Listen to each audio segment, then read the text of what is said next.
एक साल बीत चुका था। ढोलकपुर वापस शांत था। गांव के लोग फिर से खुशी से जीने लगे थे।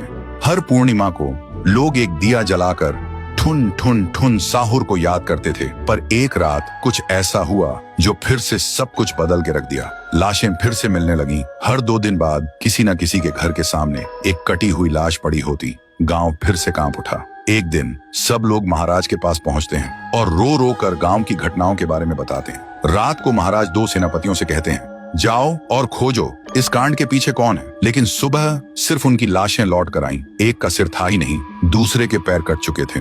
महाराज समझ गए कुछ तो लौट आया है, कुछ जो सिर्फ मौत का खेल खेल रहा है। और फिर कहते हैं, अब इस जंग का सामना मुझे ही करना होगा। उसी रात महाराज चुपके से गांव में आते हैं और एक पेड़ के पीछे खुद को छुपा लेते हैं। और ठीक रात के 2:30 बजे अचानक कहीं से धुआं छा जाता है और उस धुएं के अंदर से एक आवाज आती है,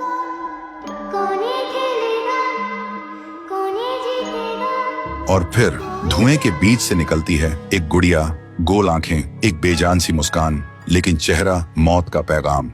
वो गुड़िया एक घर के गेट तक जाती है और बच्चों जैसा एक गाना गाने लगती है। उसके गाने की आवाज सुनकर एक आदमी बाहर आता है और अगले ही पल वो गुड़िया उसका सिर चबा जाती है। वो आदमी तड़प तड़प के वहीं जमीन पर गिर जाता है। महाराज सब कुछ देखते हैं। उनकी आंखें भर जाती हैं। उन्हें समझ आ जाता है इसके सामने जाना मतलब खुद का अंत लिखना है। अगली सुबह गांव के लोग इकट्ठा होते हैं। महाराज कहते हैं, ये पिछले भूत से भी ज्यादा डरावनी है।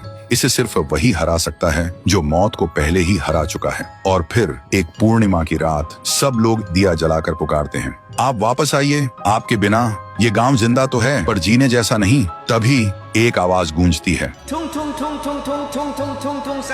और उसी देह की आग से एक जलता हुआ पेड़ बनने लगता है और उसी पेड़ में से ठुन ठुन ठुन साहुर निकलता है। तभी फिर से वही धुआं छा जाता है और उसके साथ ही एक आवाज।